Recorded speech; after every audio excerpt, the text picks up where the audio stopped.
hold All right. on. Hold on. Okay. It's going to be me, you, It's on the thing, right? well, Yeah. Jesse, and You, then me, Okay. Where? Jesse Turpin. Excellent. Really? Okay. Yes. It's gonna go. Bam, bam. Is that's Yeah, counterclock? it's going around. All right. It's gonna be. I can't make And it. then is somebody gonna? Did somebody write an introduction for Mr. Dillahunty? Yeah. Okay. Yeah. But I mean, it's not after- much. I after mean, my it's the man who spiel. needs no introduction, Right really. out of the chairs. Huh?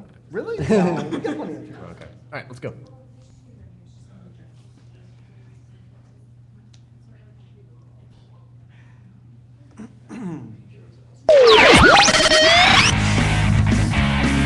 It's a battle with the demon. If it was easy, everyone would do it.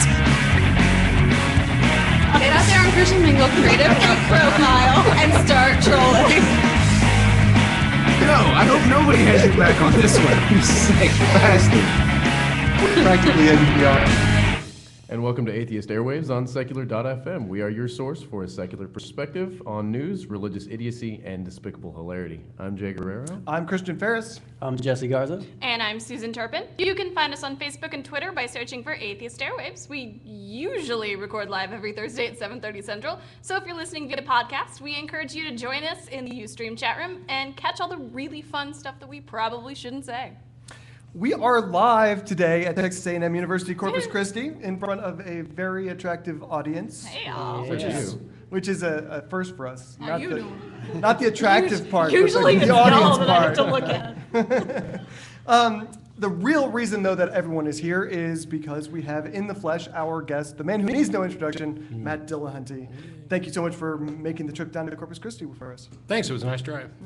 I've made that drive. That is a lie. No, there were It's all nice that kinds of prickly pears out, and they were blooming, and so Beth okay. was like, oh, look. And Nifty. Are the flowers out yet? Yeah. That's yeah. awesome. Okay. That's what Okay, I blooming take it means. back. the bluebonnets are actually gone, so the other flowers are out. Before we get started, I wanted to acknowledge the people behind the event today. First and foremost, Courtney Creasy and Jesse Garza, President and Vice President of Individuals for Free Thought here at Texas A&M University. Are you applauding yourself? Yes. Hooray. I can do that. Wait, it's my event. You can applaud Courtney and she can applaud I you. was applauding Courtney. If you can write an intro that calls the audience very attractive before they even show up, they can applaud themselves. I also wanted to mention, oh yeah, thank you. I am on a microphone, aren't I? I wanted to mention Elizabeth Hinkle, who is here, just coincidentally you were in Alaska, right? Yeah, crazy. I don't know why you're back in South Texas, because if you don't have to be, why would you do that? Okay, good. But she founded That's Individuals a lot of pressure. That is, so good luck with that. Perform, monkey boy, I came from Alaska. Yeah, I It's feel, entertaining. she didn't come to see me, so I feel no pressure. No. Whatever. So she founded Individuals for Free Thought, and so thank you for the organizational work you did while you were actually trapped here. Lastly, I wanted to mention just a few people who have been key in supporting Corpus Christi Atheists and the South Texas Coalition of Reason. That would be Joshua, Josie, Nancy, and Jesse. Without all of those people, we probably would not be sitting here today. So Thank you for your contributions, guys. Yeah. So what's the format going to be, Jay? Well, in about 30 minutes, we're going to open the floor to you guys out there in the audience. If you have questions, you can quickly think of one you'd like to ask. So we're going to have you up here later. That's our show is your show for the day. We've got some Corpus Christi Atheist and American Atheist swag over here on this table. If you want to come up and ask a question, take something from the table as a little prize or whatever after you ask. Matt's going to hang out for a while, at least I think he's going to, after the show for a little while. If you want to get a picture, we're going to be going to Pizza State right around the corner after that. Grab one of us if you guys need to know how to get there. I guess pretty much it. Okay, let's get into it then. The You first guys thing, aren't going to make me cry, are you? It's not one of those interviews. Wow. how Who hurt you to make you hate God so much? show us on the scientist doll where they touched you, Matt. How long have you been doing atheist activism? It's been a long time, right? Yeah, actually, I guess depending on, it's hard to figure out exactly when, but it's 12 years or so. I've been hosting the TV show for about 8 and some change, and I was president of the ACA for 7 years. But I had been doing stuff before then online, writing for various websites. But the activism stuff, I guess, probably about 8 or 9 years. Okay. And the other question I would say is, why? What drives you to do all of this stuff? I mean, you were in Utah last week. You're in Corpus Christi this week. You're a busy guy. I'm in Albuquerque next week. Yeah, there you go. Yeah, it's easier to be busy when you lose your job. So, although it's also easier to sit around playing Path of Exile for 8 hours.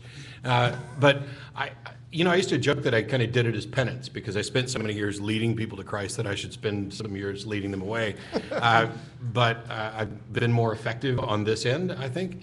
And I do it because first of all, I just enjoy it. I enjoy the debates, the conversations. I enjoy being able to help people in much the way that I was helped. I mean, every convention I go to, at this point, there are, like at the American Atheist Convention, there were literally dozens of people who would come up and say, because of what you've done and what your show has done. And by the way, when I say your show, I don't mean my show. I mean the Atheist Community of Austin show. Right. It was around before me, and there's a lot of people in there. But it's working. It helps. That's what kind of what my talk was at the American Atheist Convention, was about how debates are actually effective for a lot of things. You're not going to get people to change right away. I want to change the whole damn world. I want to live in a world where people embrace rationality and embrace reality. What? That's ambitious. I didn't say it was going to happen before I died. Although I got to say, I mean, when I've called myself an atheist for about 12 years, I guess, since about 2002. I was an atheist, I guess, before that. I fell out of Catholicism in high school, and I bounced around every religious branch on the religion tree until I just fell right the hell out of it and said, okay, I don't know and I don't care. Then I had a daughter, and I was like, well, what do I tell my daughter? Mm-hmm. And it was actually, so in about 2002 when my wife got pregnant, I got a bunch of Christian podcasts. I got some of the Atheist Community of Austin podcasts, and I just started listening to all of it. Took less than a month, and then I was, okay, hardcore atheist. So, I mean, it's working. I So mean, Texas turned you into an atheist. yes, it did, and it was long before I actually had to come here. Dear Lord. Yes? Let me ask our audience, so by applause, how many of you feel like local communities like Individuals for Free Thought, Corpus Christi Atheists, or the Atheist Community of Austin has either helped you come out as an atheist or makes it easier for you? That would have really sucked if they I didn't know, clap. right? Dead silence. I was impressed with that. I think it was just about everyone. Do you have a cricket sound effect ready? I actually, just in case that backfired, I had a comment to make. What was it going to be? I'll tell you after the show. It was gonna be brilliant, though. I believe you. Sure. I don't believe it. But I think, when I first moved down here about 5 years ago, almost everyone in Corpus Christi Atheist was in the closet, and today that's really not true anymore. So I think such a much better way to live, right? So, No, it's not. It's horrible. where was I going? We did also have virtual claps in the chat room from Filibuster really? 54 as well. Yeah, virtual Yeah. claps. I'm Like virtual snaps. Oh, gonna snap make a comment. I'll applause. keep that one to myself. So what do you think is, you're trying, you said you're trying to lead people away from Jesus, from religion. I guess in this country it'd be Jesus mostly. It's not so much that I'm necessarily trying to lead them. Of course, I don't believe it. Right. If it turns out that it's true, I would definitely want to know, and I wouldn't necessarily be trying to lead people away from something that's true. I'm an atheist primarily because I'm a skeptic, and I applied that to the religious claims, and since they can't meet their burden of proof, I'm done. But I'll change. I want to lead people towards thinking more rationally, avoiding. We live our lives kind of by inference and induction, and we're really good at it. Today's pretty much the same as yesterday, and that serves us well most of the time. And other times it doesn't, because like when you're a kid, it's good to rely on authorities because they're probably going to lead you. They know some things. Yeah, but that kind of poisons us a little to get dependent on authorities and to rely too much of, this person in a lab coat said this, or this person in a fancy outfit behind a podium said it, so clearly it's true. So I need a lab coat and a fancy. Right. Yes. And then whatever you say, I will do. Yeah. Oh, really? This is gonna happen. Sometimes you don't even have to say it, you just wave your arm and people fall down. I mean, Are we all secretly Jedis? Right. not as far as you know. What do you think is the most ubiquitous harm that religion does in our country? I mean, not the most severely awful, like killing, children dying from lack of medical care, but the most common thing that we're faced with. I think probably the most ubiquitous one is one that we don't always see. It's the undercurrent that it's kind of the zeitgeist of our society is, things like patriarchy, this kind of privileged position, which isn't, not necessarily, let's keep women down. Christianity has moved beyond the clear, let's keep women under our boot, but it does it in more subtle ways, and it influences society in a way that women, gays, atheists, these are second-class citizens that aren't considered to be the same in some contexts. So it's like somebody pinged me on Twitter, well, clearly you've never read the Bible. No, I read it, I taught it, I preached it. Quite frankly, I think it's one of the best books you can give somebody to make them an atheist, assuming they set aside the God glasses and the presumption that it's true. And so there's this undercurrent of, because because theists are the majority, there's this idea that, they have the majority position and therefore it's rational and the rest of us aren't. And that's just so backwards that I just want to run around, smacking people with science books and say, no. It's a little more insidious, perhaps, than it used to be, kind of running underneath what we do. Yeah, although I kind of feel like living in Corpus Christi, it's almost not even that subtle. I'm thinking back to, we did a bake sale for CASA, which is a children's charity here, and people freaked out. Yeah. Only because it was atheists doing it. Yep. It was unreal, really. And Susan was great. Susan was the person who put the whole thing together, and so good job for that. But I'm glad I'm still getting some recognition for that. Oh, yeah. I'm really still Right? riding the coattails well, of that one. I'm about to tell a story about you, because one of the things is, she got interviewed for television, and when she got done doing the thing, I said, hey, how is your employer going to feel when they see that tonight? And all the blood drained out of her face. Yeah, she was really worried about it. I'm still worried about it, because I wear my CCA bracelet to work every day, and I'm just kind of all like, if one of the bosses walks by, hey, what's that? Because I wore a Wendy Davis button to work, and the office manager walks by and she says, you might not want to wear that again. And I'm like, thanks. I lost my job in January, and it's, I'm in Austin, so it's this liberal, let's smoke weed and swim naked in the lake town. So we don't. Going to Austin! Yeah. We're all getting on the bus right after we're done here. I'm leaving y'all here. It's also a really good tech town. I mean, I'm a software QA engineer and lead, and it's strange because there's certain questions they're not allowed you to ask you. And I went in for one interview several years ago, and the person interviewing me said, do you think you have a transcendent purpose to your life? Which is just about as close to the line as you can get. And I answered it, by appealing to family and community and, demonstrating I don't just live for myself. But in this current set of job searches, I can't prove anything. But I've heard, you were a great technical fit, but you're not a good cultural fit, which to me means they Googled me. Right. Yeah. But I don't know that for sure. And it doesn't bother me a whole lot because while I want to get to a world where that type of thing doesn't happen, I'm pretty sure I wouldn't have wanted to work there anyway if this was a big enough deal for them. It just bugs me because I don't bring that stuff to work.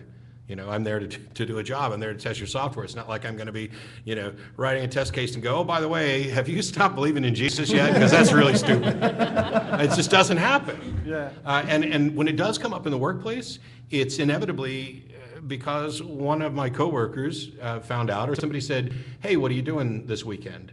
And what I've taken to doing at work is saying, I'm going off to a conference and I'm going to talk about philosophy and religion, instead of just inserting the atheism. And I'm about as out as all this gets. And then when they find out, they come and they want to ask me questions. And I've always said, I'm happy to talk to you, but I don't want to do this at work because I don't want this to create a conflict. And if we're of different opinions and you are not able to handle this, maybe we shouldn't talk about it at all. Just watch the show if you want an answer. You want to know what I think. You can privately hate me at home.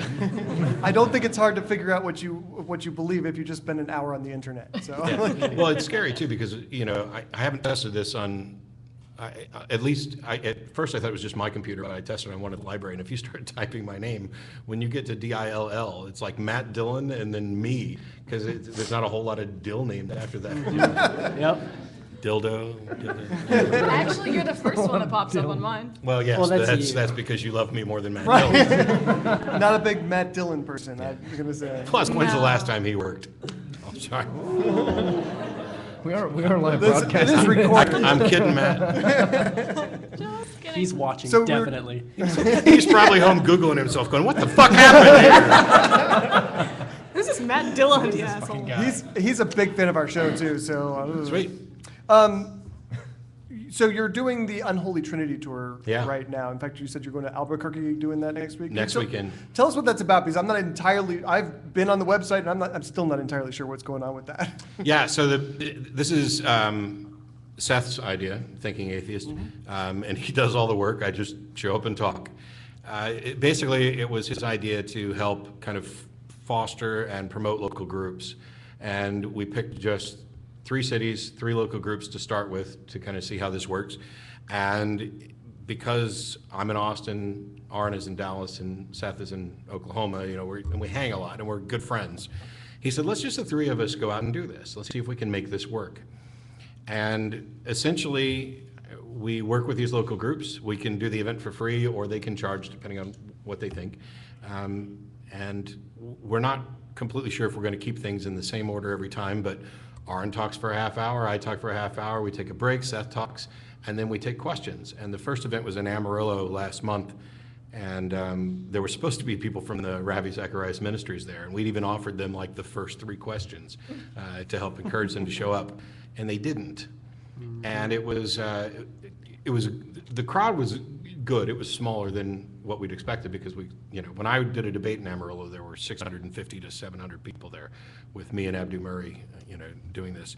So I expected a little bit more, but we had a great time. And it's really, there's so many conventions and they get so expensive, and I love going to them, and I am fortunate enough to be going as a speaker most of the time. So I don't have to foot the bill.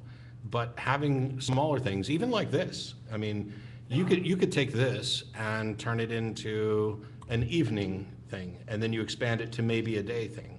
One of the nice things about doing debates is that you can get a big crowd because they're only committing to come out for one night. Right. It's not, oh my gosh, we're going to go pack up, take enough clothes plus supplies, and fly somewhere and spend 5 days and just kind of like overdose on atheism or skepticism, whatever. So I'd like to see more of those, and that's kind of what we're doing. So we're doing Albuquerque next weekend, and then San Antonio in June. We're going to be there in San Antonio, Courtney and I. All right. Yeah. By then, Yeah. we should have it down to where it doesn't suck.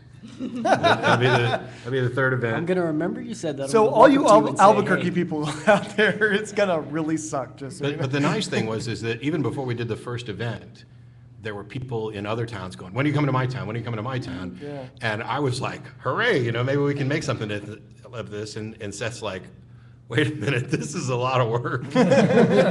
So we're kind of having little meetings after each one to talk about what we'll be doing afterwards. I want to talk a little bit about burnout, because I have to figure, as long as you've been doing that, you have to battle that. And we talked to JT Eberhard about what he does a little bit, but the first. That's ominous. That's a little creepy, by the way. I suddenly feel like I'm in an episode of the X-Files. How's your? That was not mine. I was gonna say, is your That was insulin alarm not gonna go mine. off? No, that doesn't go off until 8 o'clock. Okay, good. And the other medicine alarm goes off at 12:30, so that's already taken. Usually we have to take a show break so that she can inject herself. Stupid day, please. What is the most rewarding part of your work? Diabetic high five. Yeah. I get enjoyment from almost all of it. I love the debates. I love being in, when I give talks at big conventions, I don't do slides, and I don't really have a whole lot prepared. I have notes because I do a live show and I do lots of debates. I kind of live in the extemporaneous world of, oh yes, now I have to think on the fly. I love doing that, but honestly, one of the most rewarding things is that when I go somewhere and people are coming up saying, hey, what you did or what the show did or this debate here really helped me. I used to be a fundamentalist. I was, and I was apathetic. I've heard from everybody: Muslim, Hindu, Scientologist, Mormon, which is fun. And so hearing that, it makes every frustrating call worth it. When it comes to burnout, I was warned early on when I started working with the ACA by several people. Be careful, don't burn yourself out, because I was doing a lot. I was doing the TV show, I was doing the nonprofits, I was president, I was the librarian, I handled all kinds of stuff. I take time for me. What's the game you're playing right now? Path of Exile, but we made a change to the format of the show where I was hosting every week, and then we changed it to where I was hosting 3 and Russell would host 1. It's less than that now because I'm gone a lot on the weekends. But as soon as we did that, Beth and I would just take off on that weekend that was ours and go antique shopping, or you sit around the house and watch all of House of Cards or something. How is that one? I've heard that one's really good. It's Have you watched both awesome. seasons? Oh yes. I've heard it's really good. Yeah. That's what everyone wants to know, is how was House of Cards, right? They wanted to know Matt Dillahunty's opinion on House of Cards. Thank you very much. Yeah, watch House of Cards, Orange is the New Black, Orphan Yeah, Black. Orange is the New Black. What was the last one? Orphan Black? Orphan Black. Season 2 just started. Ah, Yes. okay. It's just evolved into television. She Yeah, may. we did. Now, I will say this about Orphan Black, even though it's irrelevant to everything else. She may be the greatest living actress I have ever seen. And you have to watch the show to really get it, but no matter what she's doing, I buy it every time, and it's just instant. I'm just watching her transform into a different character. It's awesome. Okay, so All right, then. Cool. everyone go to bbc.uk. Yeah, and there's no lens players. Well, then I'm out. I'm a big fan of the lens. So, from a theist and from an atheist standpoint, can you tell us both what are the most annoying things that atheists and then theists do, as far as you're concerned? That's wow. I hadn't thought about that. That's good. So, you want me to do it from the theist standpoint? From the theist standpoint, the most annoying thing atheists do is demonstrate that the theist doesn't have a good leg to stand on.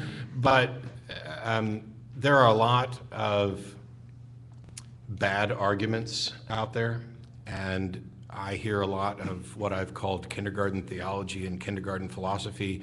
And, I don't want to be too hard on people because, I've said before that I don't want to see us get to a point where we're sitting around congratulating ourselves for getting the correct answer to what I think is literally the easiest question in the world. Do I have any good reason to believe there's a God? No, of course not.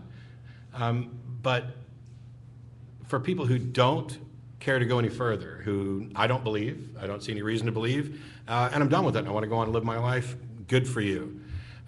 But when those same people who really haven't bothered to study the subject and get involved and read kind of beyond the surface, want to then go and get into debates and discussions, you can hear some really stupid arguments coming from atheists.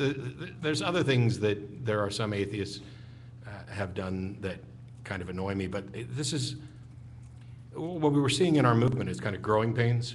Yeah. And as we get bigger, there's going to be greater diversity, we hope, and that comes with diverse opinions about things. But what I don't want to see, I'll pick on Sam Harris again because he's man enough to take it. Ooh, man enough. There you go. Correct that. Throw it away. So in Letter to a Christian Nation, which is a really, really tiny book that was pretty much cost the same amount as a full price book, which I'm still pissed about. But in that book, he included this section on the Bible says pi equals 3. It doesn't. It's a horribly stupid argument. And of all the things that you could have grabbed out of the Bible to give to your letter to a Christian nation, why would you ever pick that? I mean, there's so many. You could go with Jephthah or slavery or the absurdity of the Exodus or original sin, the idea that what we understand about the world makes the Bible stories clearly not true. Or iron chariots, which I picked for the wiki. And instead, he went with the Bible says pi equals 3. It doesn't. Wow, there's so many different places I could go with that. And we're going to open it up for audience questions for a minute, so in just a moment. So if you guys want to be thinking about what you want to hear Matt talk about, please be doing that. We did want to talk a little bit about feminism. Do you consider yourself a feminist, and how do you feel about that word? Yes. And I've had lots of conversations with people saying, well, why call yourself a feminist? You could just use humanist, which covers it.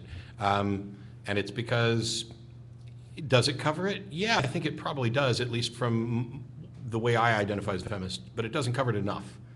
It's like saying, if we go back to when we were standing in opposition to slavery, I would have called myself an abolitionist, not a humanist, even though it would have covered it. Right. And so it's the same reason that I tend to identify with the atheist label, because it most directly, addresses this.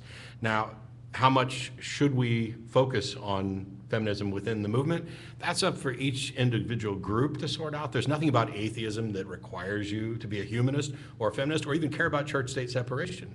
These are all extras that we've added in. It's just that some of them tend to cause a little more consternation than others. Why is it? Why do you think it is? Because I see it a lot. There's at least in our group a strong feminist presence within atheism.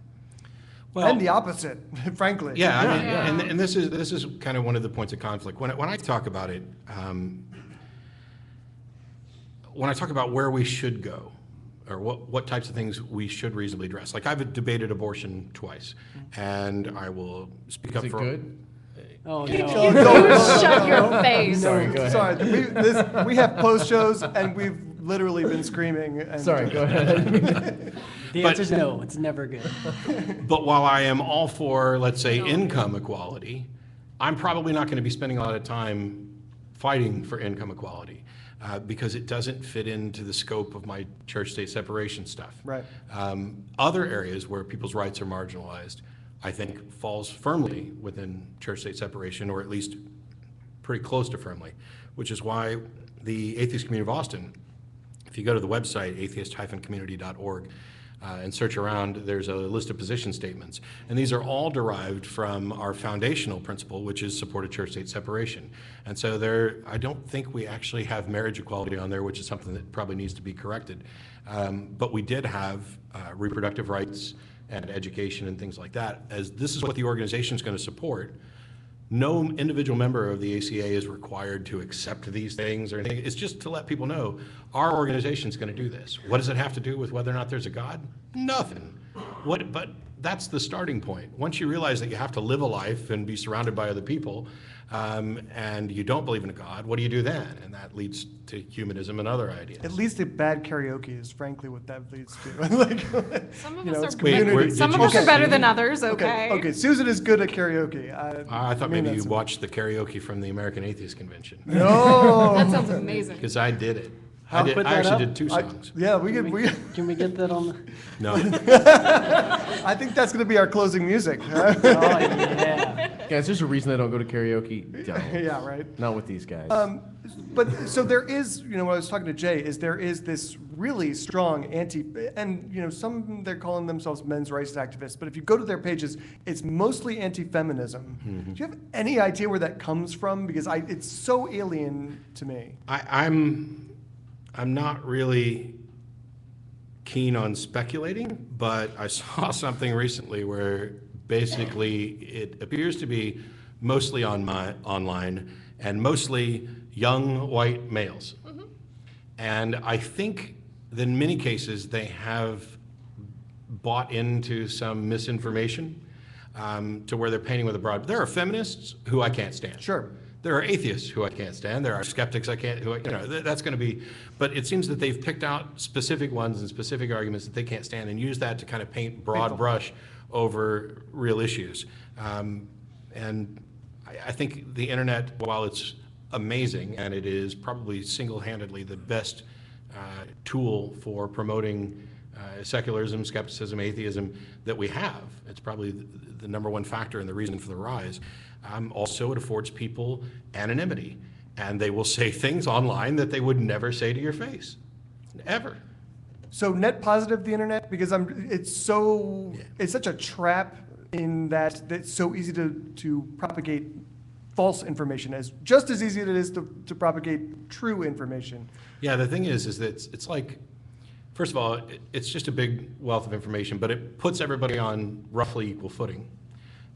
And then you can make it incredibly unequal.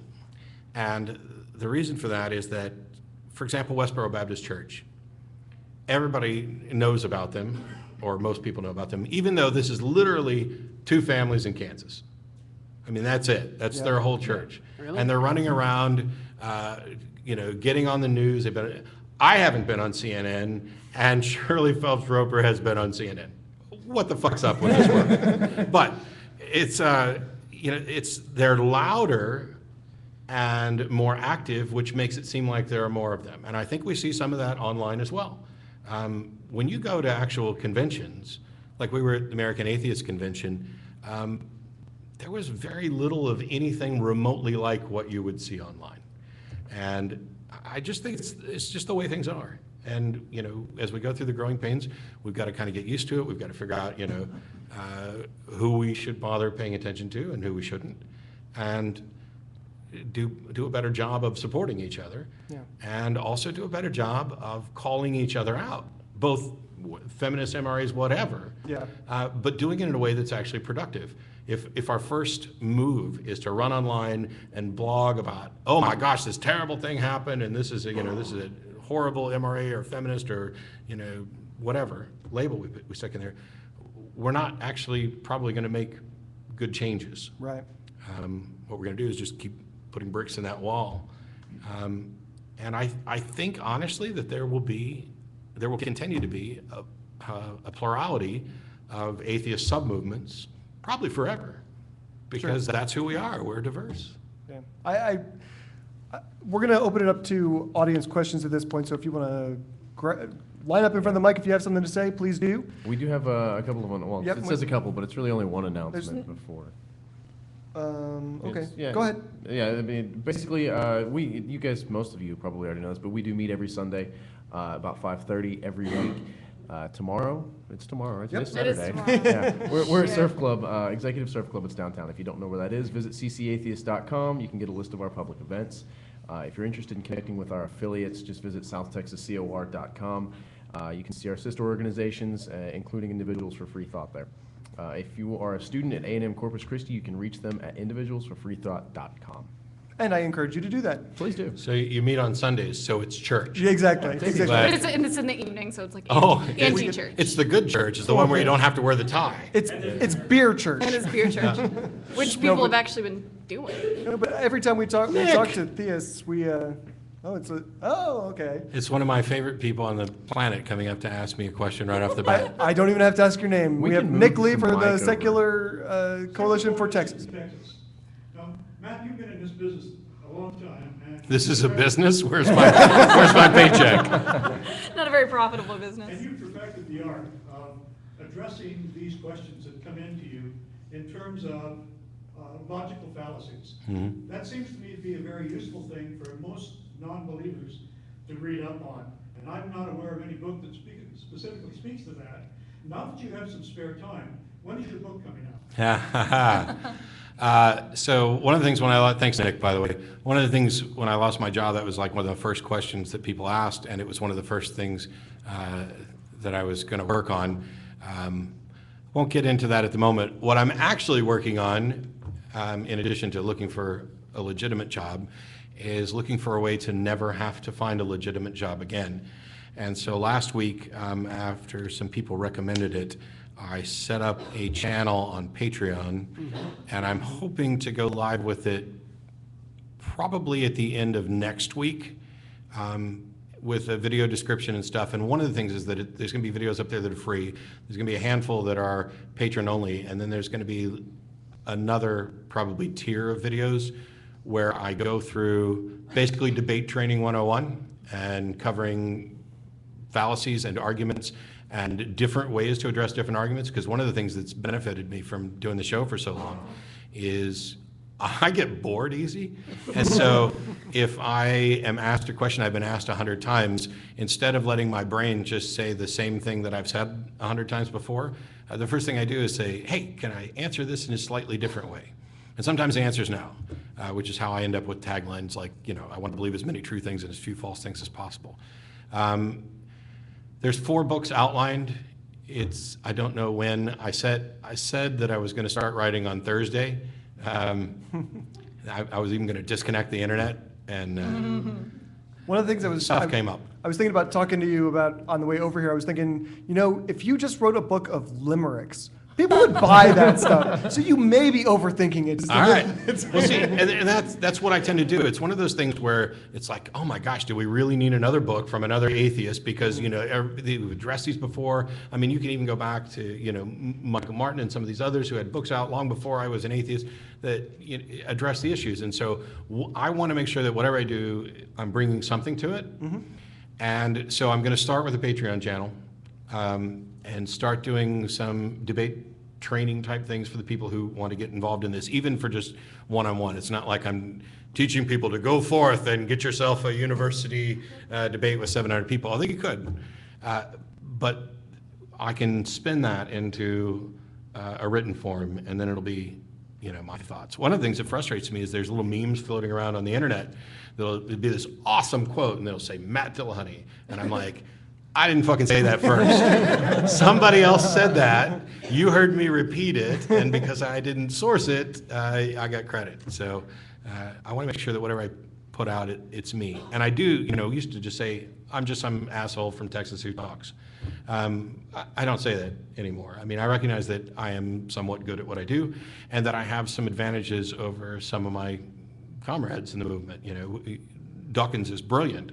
And if you're going to have a discussion about, science and science education and this kind of intro to religion stuff, get him.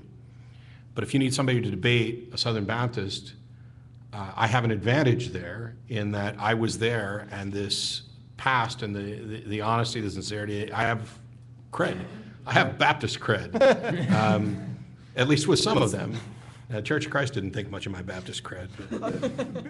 We're going to take a question from the chat room real quick. Mikester8821 says that, let's see, guys like David Robertson have misrepresented their opinions in past debates. Do you think this week? Do you think they're purposefully doing it, or are they just being that stupid? They're just that stupid.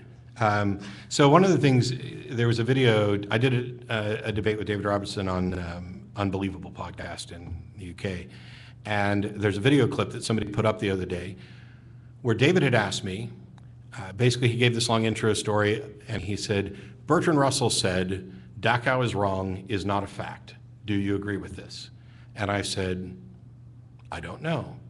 And before I could get to explain why I don't know, David, who is an ass, and was an ass through this entire debate, jumped all over, and he's like, well, I believe that questions deserve answers. And I really wish that I had not been focused on what he asked so that I could respond to that, because this idea that he has that questions deserve answers is part of his fucking problem.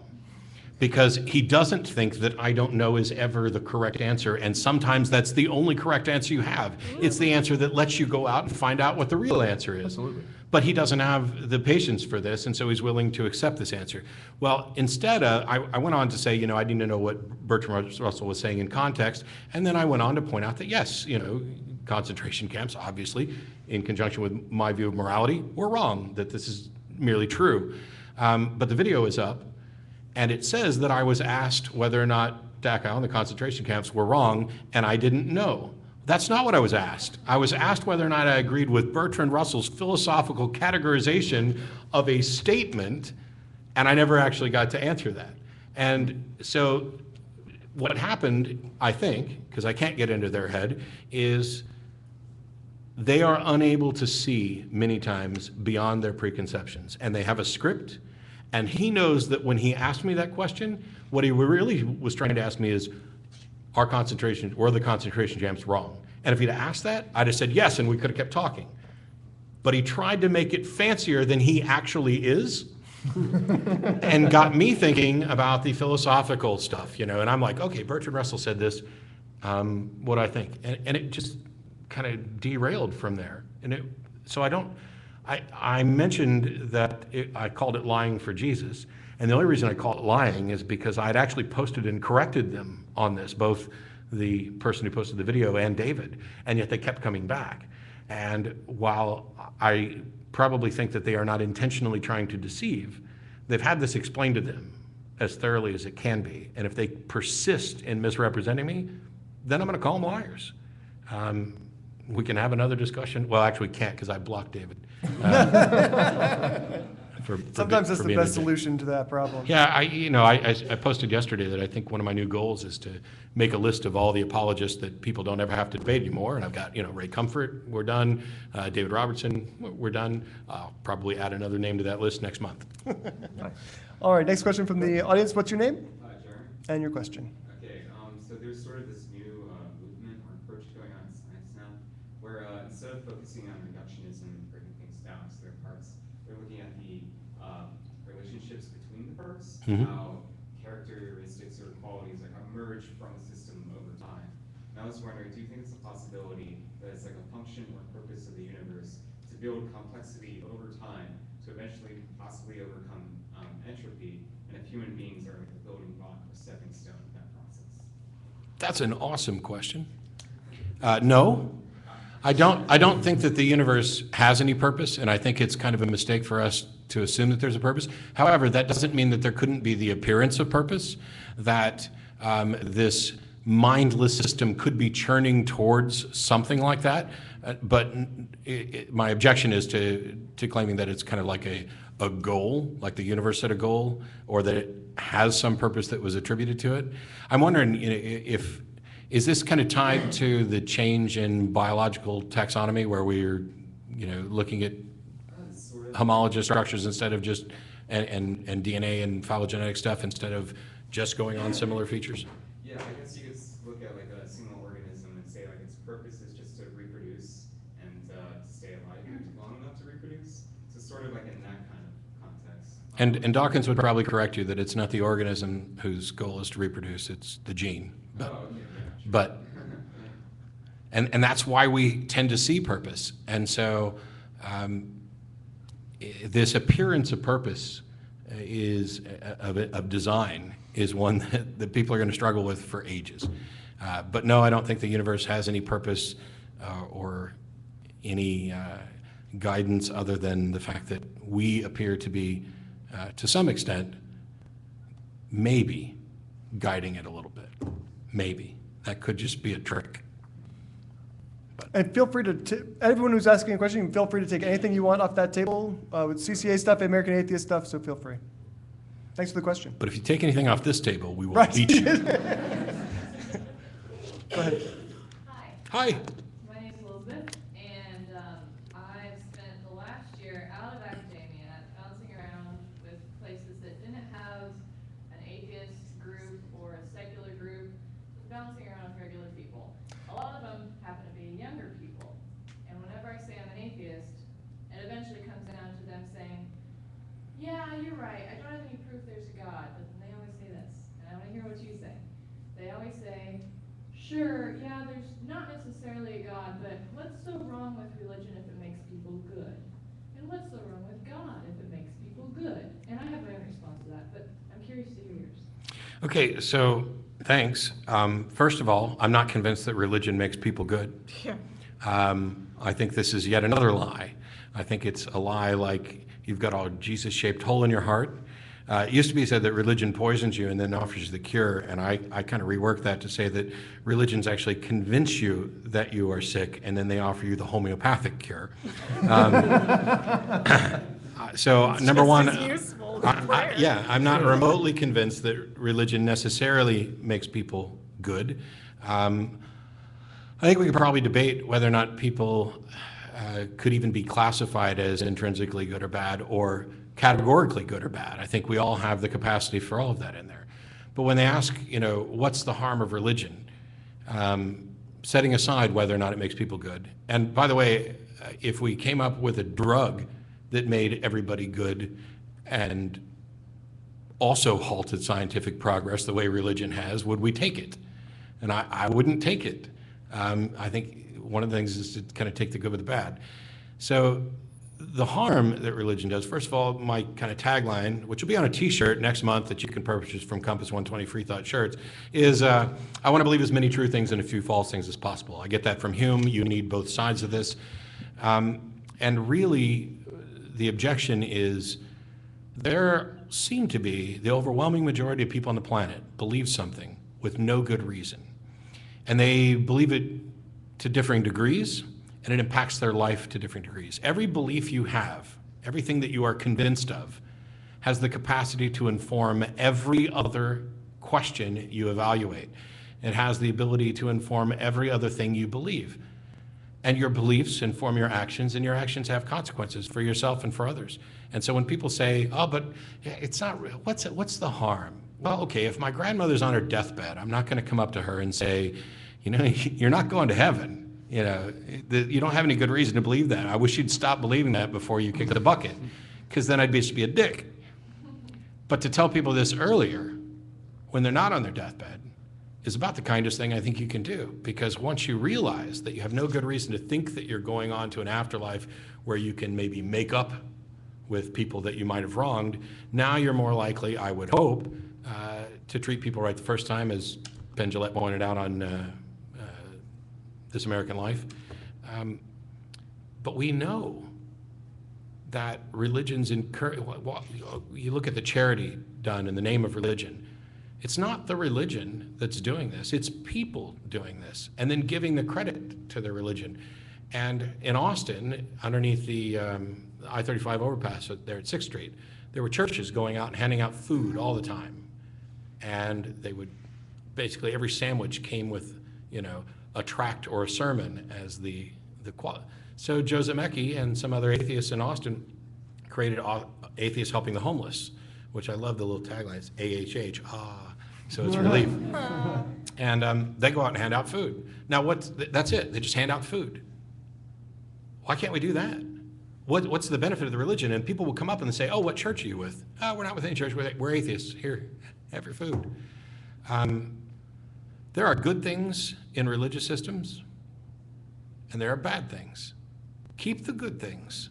Get rid of the bad things.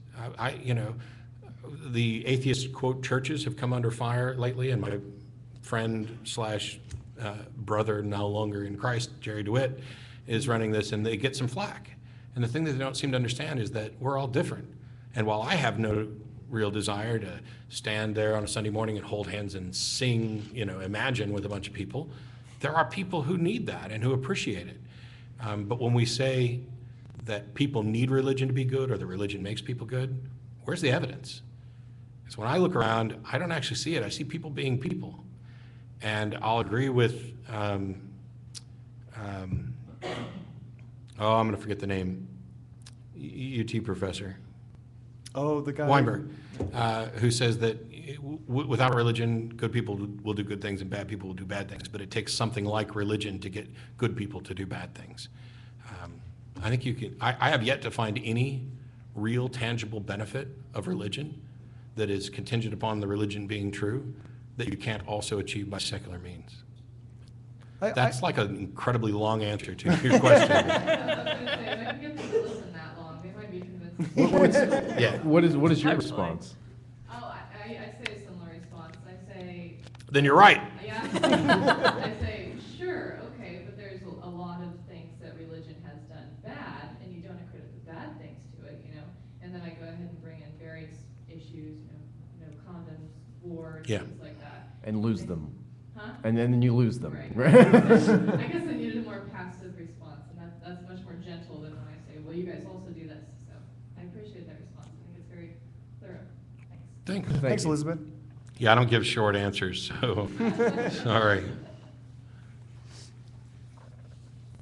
Hi, I was wondering, since you haven't written a book yet, if you might recommend one, like, and if you've read, for example, Manual for Creating Atheists, Yeah. something like that, something to help us convince other people, since you're very good at it yourself. Yeah, thank you. Peter Boghossian, who, while we've never met in person, I count him a friend. We spoke several times shortly after the book came out. His new book, The Manual for Creating Atheists, he uses the term street epistemology. While we don't agree on absolutely everything, what I've read of it, and because of the interactions that I've had with Pete, I highly recommend it because he's relying on kind of sound principles. He's relying on using the Socratic method and leading people to answer their own questions, which is, I think, probably the best tool you've got, which is why if I backtracked to the last question, one of the things that I probably would start with rather than a 10-minute response is, what makes you think that religions actually make people better? And have the discussion go down that path. Put them in the position of defending what they're actually claiming. I'm not convinced, convince me. And what you'll hear is things like, well, I was a drunk until Jesus saved me. What makes you think that Jesus saved you from being a drunk? And what about all these other people who used to be drunks who aren't now, and they did it without Jesus? Why is this required or the best method? Pete's book is good for that. I actually avoid, I have a whole bunch of books that I'd recommend, from Sagan to Bart Ehrman and Richard Carrier, and those two disagree, but I read both their books. But I think the online resources are actually where I'd send a lot of people. For example, to go back to Nick's question, there's a website I think called fallacyfiles.org, which is a really good walkthrough of logical fallacies and logical arguments. Obviously, ironchariots.org, the wiki that Russell and I put together, covers quite a bit of counterapologetics. But infidels.org is not only amazing, it's one of the biggest reasons that I am who I am now. When those guys got together, and they have both the historic library with Ingersoll, and then the modern library with people like Richard Carrier, Jeffrey J. Lauder, Farrell Till, who died last year, I think. Those resources are free, they are plentiful. You could read through if there's a theist who could legitimately read through everything at infidels.org, well, they'd be dead, because that's just too much. But not end up an atheist, I'd want to meet them and know why. Because it's just a great resource. Thanks. Hi, what's your name and what's your question? I'm Odie. Hi, Odie. And it always strikes me as very something I can't figure out how to deal with when I see Christians going to church and acting out, speaking in tongues, rolling around on the floor, doing these ridiculous things that I think they must get some sort of a dopamine high off of. And I think it puts us at a disadvantage as atheists and rationalists, because I don't know that we have anything to offer that can compete with that. And when you're talking to someone who sort of, for maybe a lack of a better word, is kind of addicted to that, it seems like you're not just asking them to give up a belief in God or belief in Jesus, but to also give up that sort of high they get every Sunday. And what can we do that can compete with that? Because it seems like that quote, which I don't remember verbatim, I'm sorry, but it's like when you're dealing with people that don't value logic, making logical arguments is sort of. Oh, Hard to you're read talking someone. about you can't reason someone out of something that they weren't reasoned into to begin with, which I wholeheartedly reject. How can we as a group and as individuals counter that? Yeah, it's difficult. And actually, I got an email the other day from someone who said, what is I lost a baby, she said, and can you tell me can you offer me anything within atheism to deal with that? And I can't tell you that you're going to be reunited with your baby. There was a longer answer, but to get to what you're asking, first of all, I think you can reason people out of beliefs that they weren't reasoned into, because I don't think it's true that they weren't reasoned into them. I think we are reasoned into everything we believe. Belief is the result of becoming convinced, and you can be convinced for good reasons or bad reasons. And so the way to reason them out is to point out that they were convinced for bad reasons, that they don't have a good foundation for this. For people who don't care about truth, for people who don't care about logic, we have to find some way to encourage them to care, but if they stay in this position of not caring, they may forever be unreachable. For the people who are kind of addicted to the high, now granted, I wasn't in a tongue-speaking church. I also wasn't in a snake-handling church, although I handled a snake last week. I actually handled a cobra last weekend, a false water cobra. But I did feel what I called the presence of the Holy Spirit, like everybody else in my church. And it's amazing. It's awesome. Woohoo! It's euphoric. It's goosebumps. It's elation. And what I found is that I could get that same quality of experience, although slightly different, from all sorts of things. See, when you're in church and you feel this elation and everybody around you says, that's the Holy Spirit, then you're convinced that's the Holy Spirit. if Robert you- Smith will do that to you. I'm serious. The Cure, If Cure you- Show will do it. If you take a step back and say, what reason do I have for claiming this is actually the Holy Spirit? Could it be something else? And then you begin to explore. You can have that same experience from drugs, from sex, from secular music that is supposedly of the devil, or at least that's what I was told. You can have the same thing from art. When I would go as a kid to see Petra or Carmen at these Pentecostal churches, and just amazing shows, and you're like, oh, and your hands are up, and you're just awash in all of it. I can get the same thing from Tori Amos, Rolling Stones, Eminem. Not quite as much, but sometimes. I was going to call you on that one. There's some songs. Phantom of the Opera, the original live studio recorded cast, I had no clue. We were out, I was in the Navy, a friend handed me the tapes, I'd never heard it, I'd never seen it, and I put that tape in, I'm laying in a hammock, I've got my earphones in, and it starts, and it's perfect. I can picture everything that's happening that I had never seen before. The chandelier spinning up at the beginning, you visualize that, never having even been to the show. And with experiences like that, it's no wonder that people believe in psychic nonsense and out-of-body experiences and Holy Spirit. And so the best thing we can do is to keep educating people on, you might not have any good reason to think that the cause for what you've experienced is actually the cause, and go out and explore the world. If I may, like a second part. to that. Sure.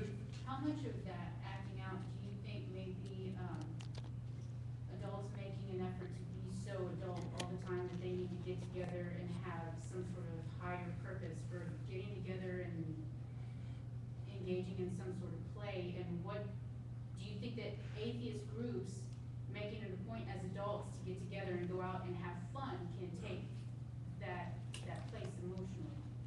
Well, I'm pretty sure that there were some people at the American Atheist Convention who were having those same sorts of euphoric experiences, although they weren't quite speaking in tongues. I don't necessarily know what the cause of it is, but I do know that we're social creatures, and that by and large we benefit from getting together with other people.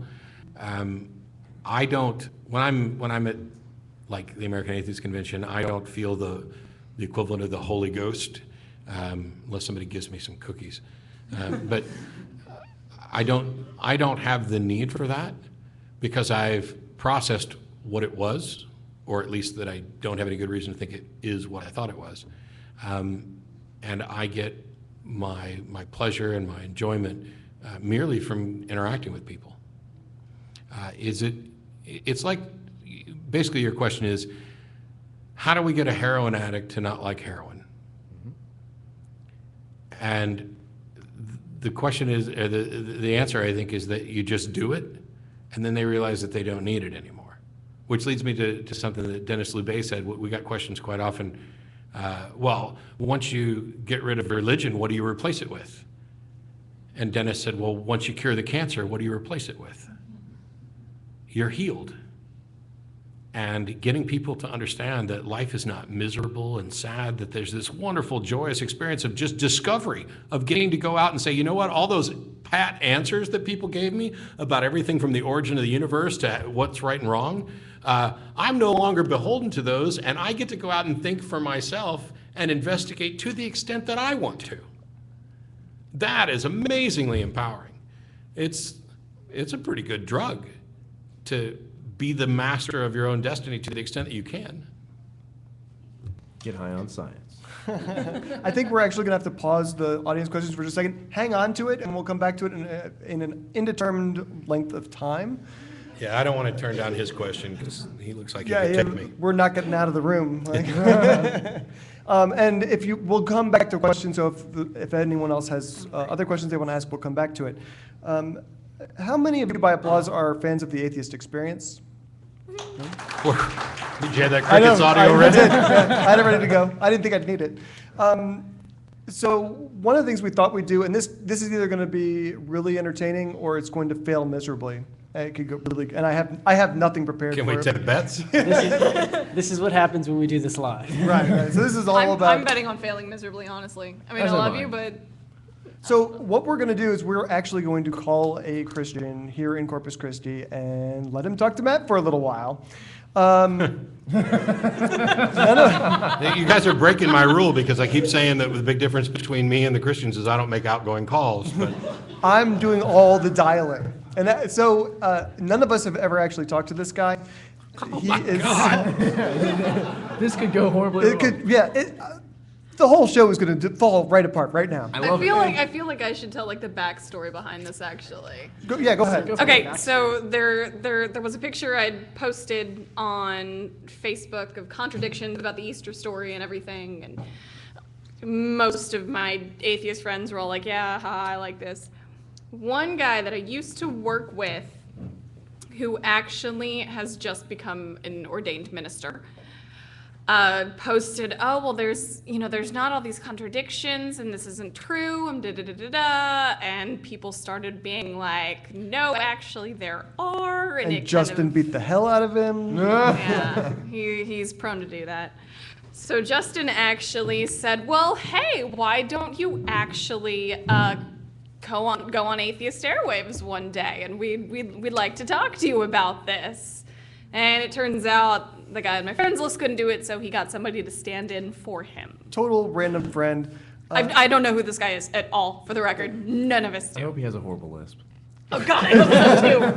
All right, let me call him real quick, and we'll just see how it goes. We like to take risks.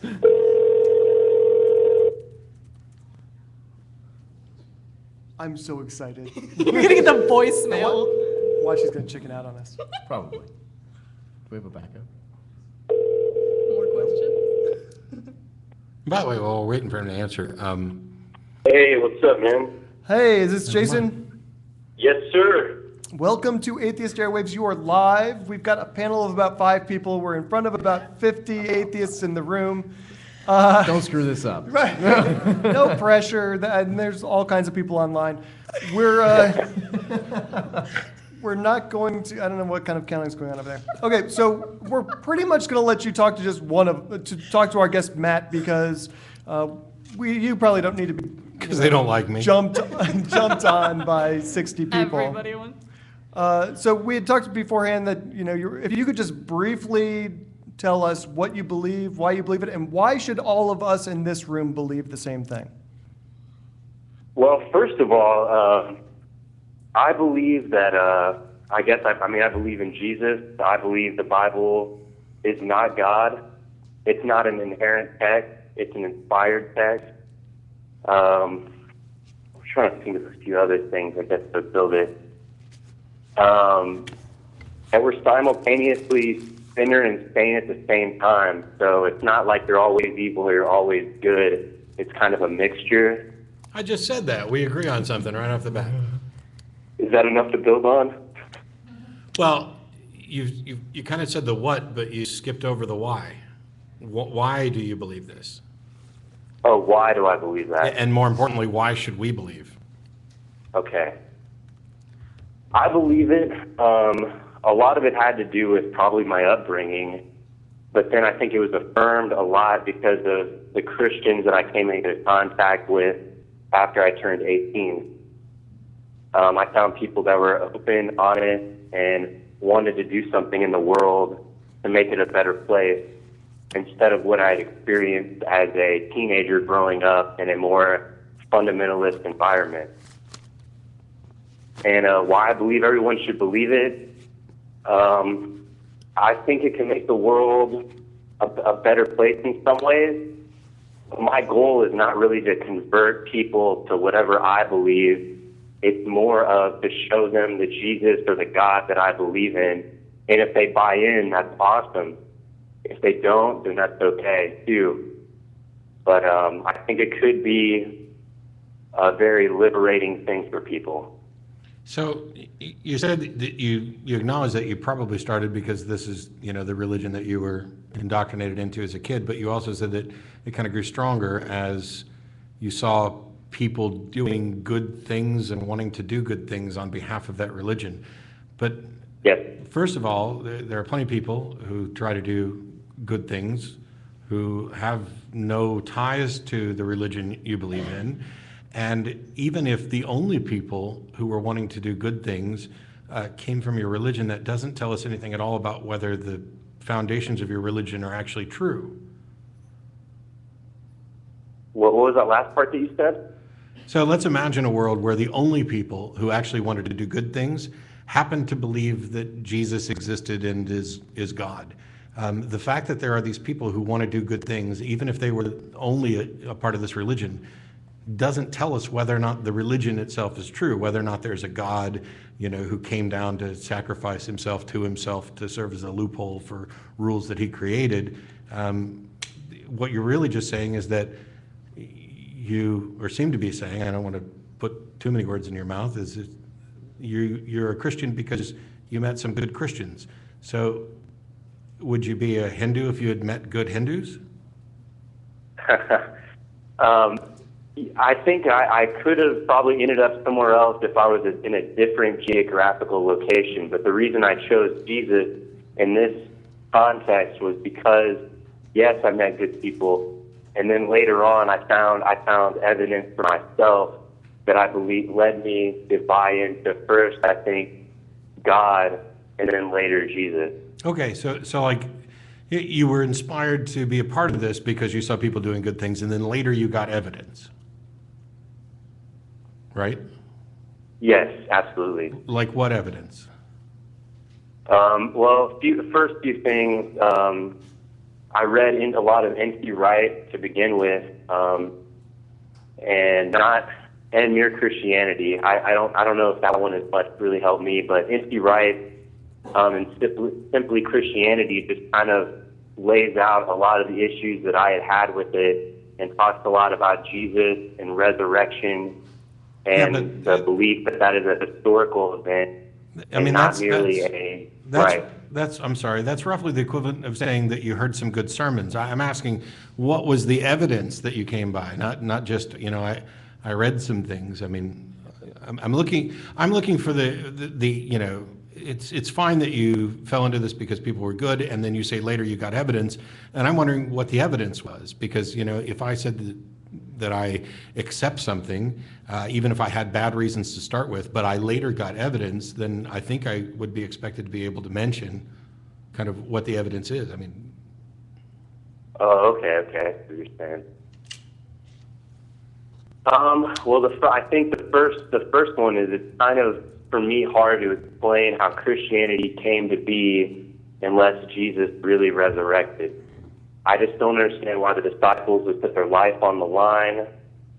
Don't you think that people have willingly died for other religions that you don't think are true? Yeah, but I think men tend to lie about things that are, I don't know, like women and stuff, and not necessarily about something like this. I mean, I don't know if I put my life on the line for a lie. Well, but you believe people have. You just said that. Now, first of all, let me backtrack. Nobody's saying that these people who put their lives on the line thought that they were lying. They were convinced it was correct. You don't have to be lying. You don't have to be engaged in an intentional deception. All you have to do is be convinced that it's true. I mean, we know that there are plenty of people from plenty of religions who have willingly died for what they believed to be the truth, and yet you're convinced, or you seem to be convinced, that the ones that did it for Jesus were actually doing it for the truth, and the ones that did it for other religions weren't. So, I mean, isn't that just kind of special pleading on behalf of the religion that you wanted?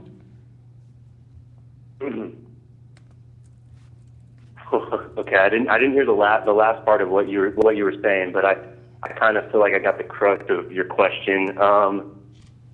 Now, as far as that goes, I think that it's going to be hard for me here with you in this time frame to explain, I think, every historical reason to believe in resurrection. There's no way for me to go back and visually see that. And I understand where the questions and the accounts come from, but I don't think that an absence of evidence is not necessarily evidence of absence. Okay, that God great. is absent or Jesus is absent in history. So a couple things. I mean, you don't have to give like an exhaustive treatise on the evidence. I mean, maybe the best argument or the best case. But here's the thing. Absence of evidence is not evidence of absence is actually wrong if what you're proposing is something for which we would expect there to be evidence. So if you tell me you have a dead body in your trunk, and I go out and open your trunk and I don't find a dead body, that is not just an absence of evidence, it is absence of evidence where we would actually expect there to be evidence.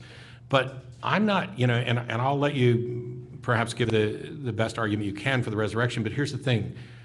Let's say that I was convinced that Jesus actually existed, that he died, and let's say you convinced me that he was resurrected. Why would that convince me that there's a God or he was God? I mean, how do you get to the exact supernatural causation? Because if somebody, for example, is able to predict my future, and they're pretty accurate, all I can say is this happened. I still can't say why. And you seem to be saying that not only are you convinced that this event happened, but that you also know why. And I don't understand how you connected those. Is that we have this thing where we are limited. We can never confirm supernatural causation, and yet you seem to think you've done that. Right, okay. That's a lot, bro. That's a lot. I do this for a living. Yeah, it's just difficult. It's difficult to hear everything you're saying. That's why I'm having a hard time. I'm sorry. Yeah, no worries, dude. I get that is absolutely a leap. But the leap, I think, is based in the text, and the leap is based in, I guess the belief would also be based in the idea that the text was actually written by those people who actually saw it. Except that it wasn't. I mean, we already know that the Gospels, which are anonymous, were almost certainly not written by eyewitnesses, and they were written after these events. I mean, the example that I've used before is you can go meet someone right now who will tell you their alien abduction story. And this is, you would be directly speaking to the person who experienced it. And there are many of these, and they have consistent stories. And yet we don't, most of us, don't tend to believe that these people have actually been abducted. And yet somehow, when we take this same context and we move it back in time 2,000 years, and we make the sources anonymous, so not only are you relying on eyewitness testimony, which we know is flawed, but now we're relying on hearsay about eyewitness testimony, which is probably more flawed. And all of a sudden, this becomes more believable than sitting across from somebody at a table who's telling you the experience that they had. How does that work? I mean, that seems to me to be like an inversion of rationality.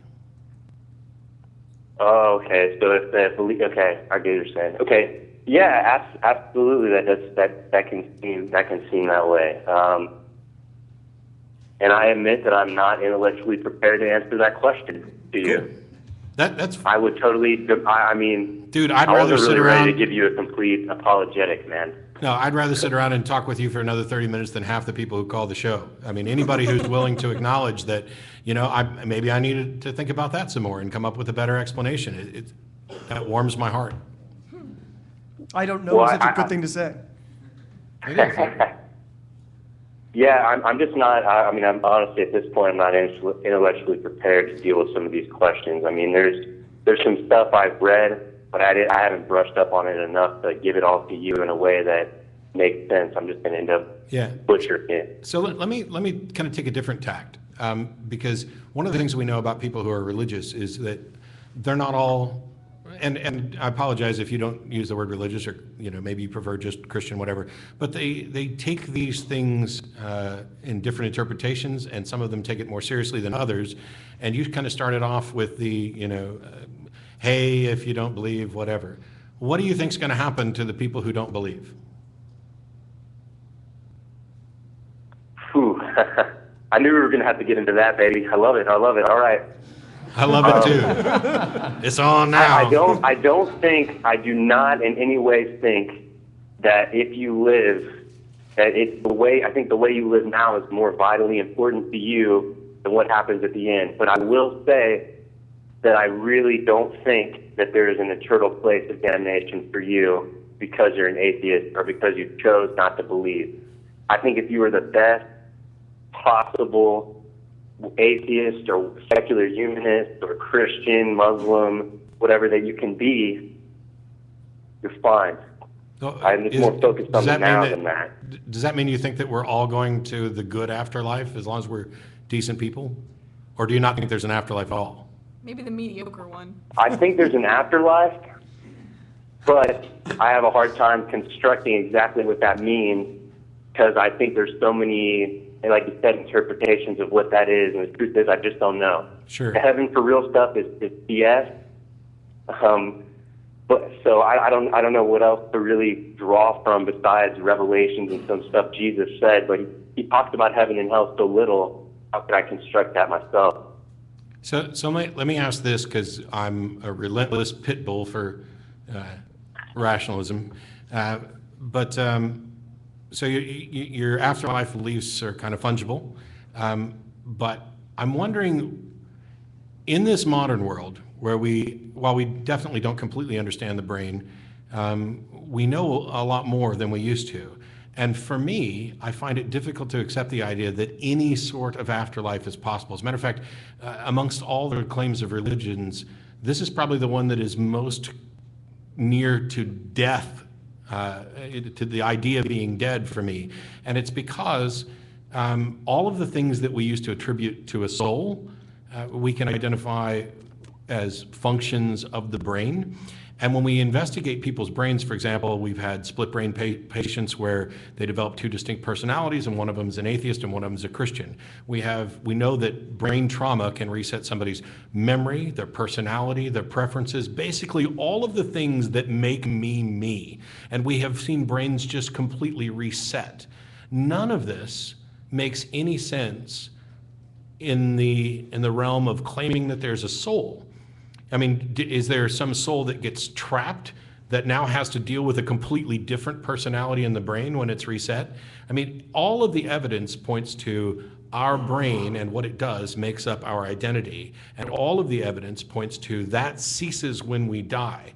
And so if I die, and your position is that there's an afterlife, what is it of me that is left that could possibly be in an afterlife? Because, you know, let's say I suffered brain trauma just 3 days before I died, and now all of a sudden my memories are gone, my personality's been wiped, I've got two personalities in my head. Let's say I'm the absolute worst case, fucked up brain that you could possibly imagine, and you're convinced that if I die, I'm going to an afterlife, when the evidence seems to point to the fact that I'm just dead. What part of it is me that goes to the afterlife? Well, man, that's a metaphysical mess here. Okay, so You want a metaphysical mess? Tell me what happens if there's a zygote that splits into two individuals, and then presumably they would have two souls, and then one of them absorbs the other. Do you now have one person with two souls? And what happens with gingers? Oh, God, That's what I that'd want be to an know. awesome Babylon side plot. Anyway. So yeah, I think that the part of you that actually that would be in the afterlife is all of you, not just your soul.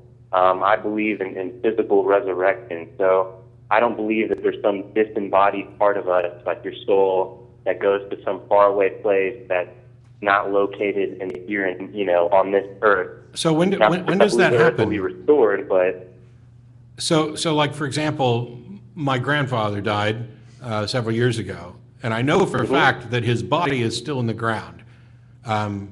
So he's not in an afterlife yet? He just will be some other time?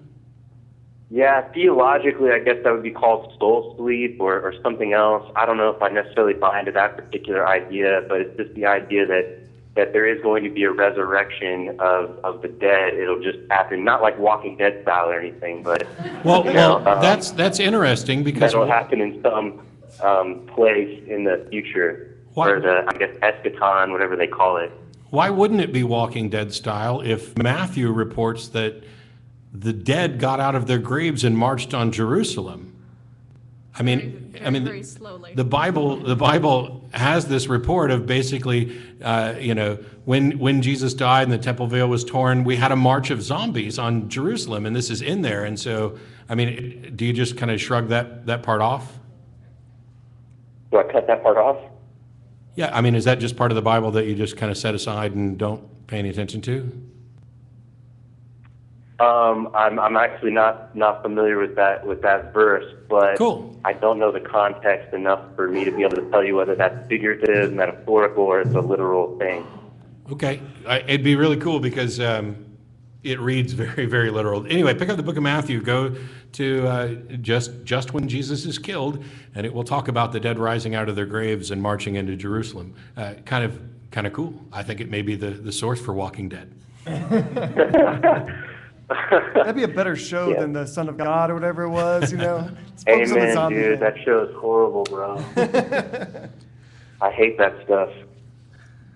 All right. I don't have anything else. I was gonna say, I think we've. Thank. Oh wait. Oh.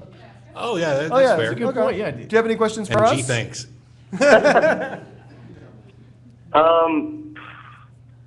Not now, man. I didn't. Does anyone in the audience have a question? Now, who's your favorite atheist thinker? Because mine's Philip Pullman, man. My favorite atheist thinker, it's really hard to pin down, and I probably wouldn't pick a living one. I'd probably go with, Hume or Hume. It's a tough decision for yeah, you too. it's, there's so many people now that I greatly admire, but I also disagree with them from time to time on things. But yeah, I'm a huge proponent of Hume, Ingersoll, Voltaire. Classic. I like that Voltaire, man. Nice. That's me, classic to the core.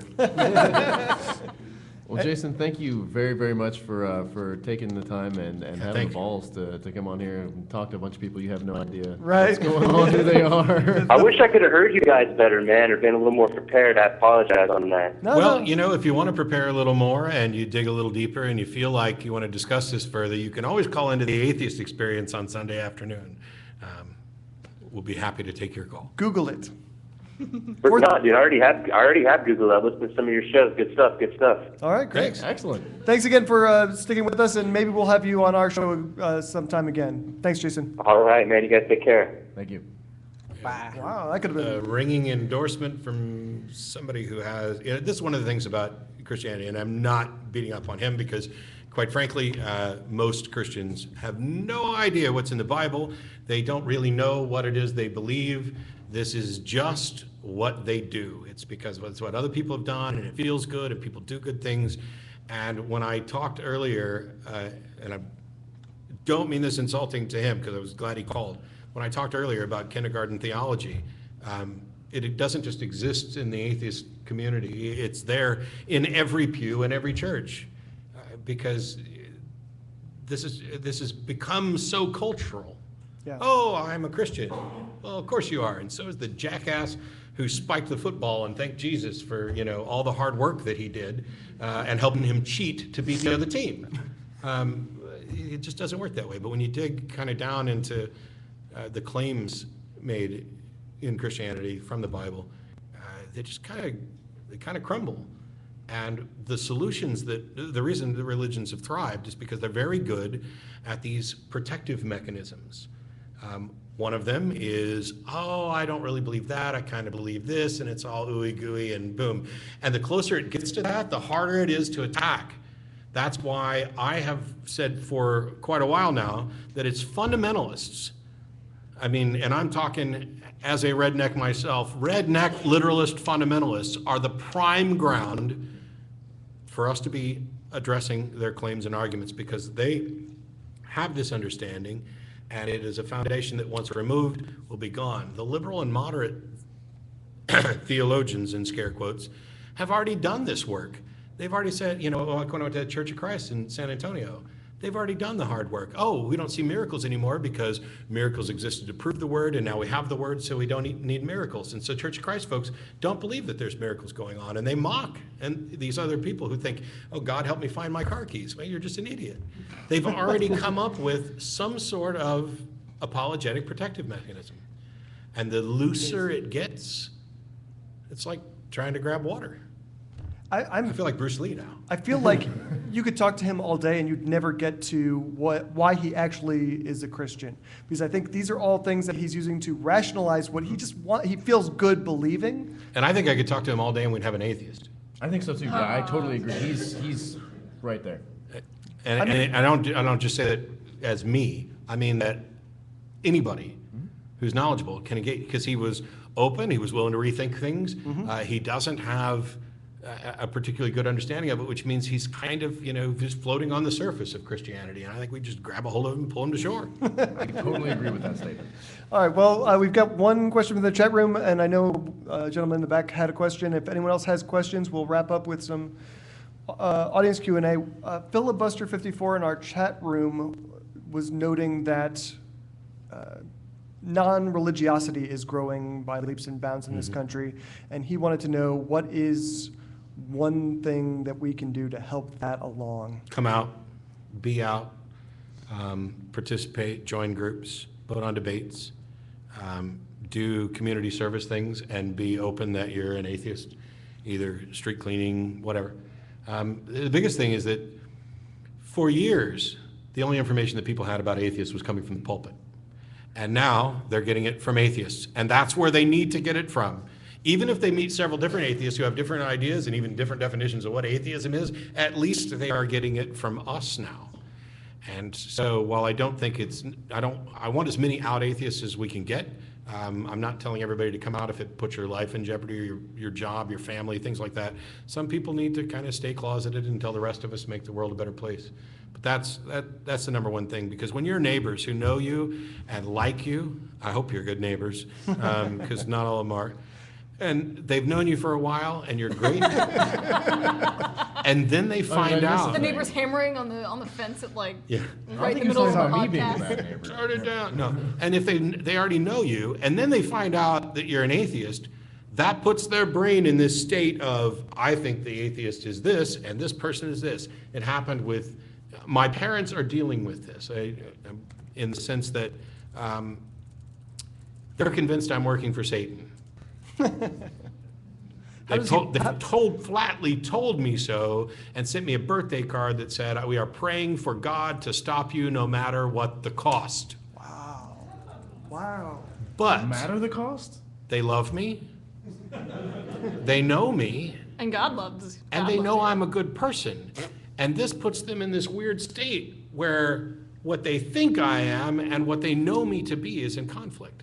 We need that everywhere. We need everybody's preconceptions about who atheists are to be shattered and broken and smacked around every damn day. Thank you. Before we go to you, the gentleman in the back, did you want to go ahead and have your question first? Thank you. Yeah, because I don't really want to try and muscle my way past him without a question. Hi, my name's Austin. Huge fan of the show. Thanks, Austin. I like debating, especially with my friends and some of the people I went to high school and stuff with. And it seems like you were just kind of touching on what I was going to talk about. The more I'll talk to somebody and point out fallacies and flaws, the more liberal they get with their views. And it seems like they kind of make views on the fly, like they change their perception of the religion, where I have a hard time saying anything more to them. And I guess especially if it's a conversation over Facebook or something like that, it just seems that it gets such a liquid state of conversation where they won't respond to anything you say anymore. And then it just ends up like, well, it was good talking to you, and thanks for talking to me. I'll pray for you that you're not an atheist anymore. And I'm like, all right, cool, I guess I can respect that. But I can't. my friend especially, he's very big into apologetics, and he continually posts videos and stuff of misinformation or I guess misinterpreting things. There was a video he posted the other day. It was like a question, and I'm sure it's popular. You might know what I'm talking about. Questions that atheists can't answer. Mm-hmm. And I'm sure it's from a well-known apologist, but I didn't bother to look it up or anything. During one point in it, he starts to say that trusting in science, believing things like the fossil record, carbon dating, and things like that, since we can't actually see it, that it's the same thing as faith. Like, the faith that we have in science would be the face that they're using is Jesus. And I try Well, to- if that was true, then why haven't we got the Nobel Prize for discovering Jesus? Those are some things, like, I was really upset about that, so I made a post explaining, like, you don't understand, like, that is saying that you know who a murder suspect is without ever looking at anything. Mhm. Science doesn't necessarily, you can't exactly point to it right there in front of you, but you have the smoking gun, bullet casing and a dead body there, so from that, I just try to appeal to this person with certain kinds of reason, but then he uses scripture to prove his points, and Nope. I don't. How do you deal with people like that? One, the people who kind of just like melt into a puddle and then you like can't touch them, and then people who are very, very indoctrinated and they use scripture to back up all their evidence, and no matter what you say, they don't really see a point, but you're both like amiable and nice to each other the whole time. Be Sure. a dick like me. A lot of times, I let it go. You got to realize you're not going to reach everybody every time. And so I had a discussion with, this has happened twice now, once on a website and then once on the TV show, where I'm arguing with somebody and then they stop. And I don't hear from them for a long time. And then years later, they contact me and say, I thought you were an ass, I thought you were wrong. And so instead of arguing with you, I stopped and I just listened, and then I went out to try to prove you wrong. And that course actually led me to where now I'm an atheist. And there's two different people that that's happened to. You got to realize that there's some people who are just never going to be reachable, which is unfortunate. I don't think it's nearly as many people as we might suspect. But I put a stop to anything, I take a step back when we get to that point, and let's say, okay, can we have a discussion first about how we're going to determine whether or not something is rationally justified? Can we, instead of discussing the specifics of your claim, talk about a system by which we can agree would lead us to the best understanding of reality that we can? And if we can't, then we're done. Because Russell has this great response to the people throwing his Bible quotes, and that's the Captain Kirk argument. It's like, oh, well, Captain Kirk said. If you get to say God said, then I get to say Captain Kirk said. Unless we're having a specific discussion about Scripture, no Scripture. And until you've demonstrated why I should take that book as an authority and rely on it, then you don't get to decide it. It's like pulling out a quote unquote peer-reviewed paper that your Uncle Bob wrote that was in the closet somewhere. That's nice, but if we can't determine where this peer review took place or anything else, we have to set that one aside. And for people who aren't willing, who don't care about the truth, who are engaged in this exercise of, and matter of fact, like the Church of Christ folks and others, it's on the websites. I think even, maybe it may have been Bill Nye who pointed it. No, it was Aaron who pointed it out at the Unholy Trinity thing, and Seth did too. That on their website it says, if you find evidence that contradicts our understanding of Scripture, it's like supposed evidence that contradicts our understanding of Scripture, the evidence is wrong. And as long as you're going to begin with that, then we're stuck. And we have to take a step back, which is one of the things that Peter Boghossian talks about in his book, Manual for Creating Atheists, is they are, what's the word? It doesn't matter what the word is. They are blocked. You can talk to them all day long, and until you fix that underlying disagreement about how we're going to go about discovering reality, you're not going to get anywhere. And if you're not the one who's prepared to have that conversation with them and teach them along that lines, you can always direct them to somebody who is and say, look, here's why we rely on science. Here's why we rely on reason. And here's why we can't just accept a holy book, because can I just pull up a Quran and quote it at you too? I mean, it's ultimately circular. Thank you. Excellent. Thanks. My name's Amy, and you actually just briefly touched on this a few moments ago about. I've never briefly touched anything. South Texas is a whole new world, because we came from Atlanta, which is just bad. Something I'm noticing at workplace, and I don't know if you've seen this trend or not. Company I've been with is not a religious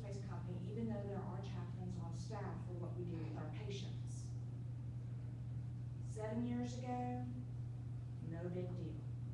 Today, prayer before every meeting, prayer before every conference we have, little things like that. And I've always been of the opinion, just keep your mouth shut, you're in the minority, don't talk religion or politics at work. That's how you keep your job and keep going. Well, a few years ago, it just kept getting bigger and bigger. Even off-site, after hours, at the club, company events, always started with a prayer or something like that. It finally came to a head recently when we had an employee meeting. Everybody was always late or showing up halfway through, so they started doing raffles for people who were on time. You get a ticket. Show up on time for the mandatory staff meeting, you get a ticket. At the end of the meeting, they had door prizes. So my ticket got pulled one day. It was a giant Catholic revolving plug-in candle. That was my door prize at my non-religious job. Which sounds like a sex toy. Could probably be used for one. And I was like, you know, To get Daryl Ray on the line trying to again. lie and not say anything because I never said anything to anybody at work. I didn't want to hear it. So I was like, oh, thank you. She said, oh, you're not Catholic? No, honestly, I'm an atheist. You would have thought I just killed their puppy. Mhm. And I probably should have said something in the middle of the staff meeting, but I was like, thank you. No, I have a Catholic friend, I'll just give it to her.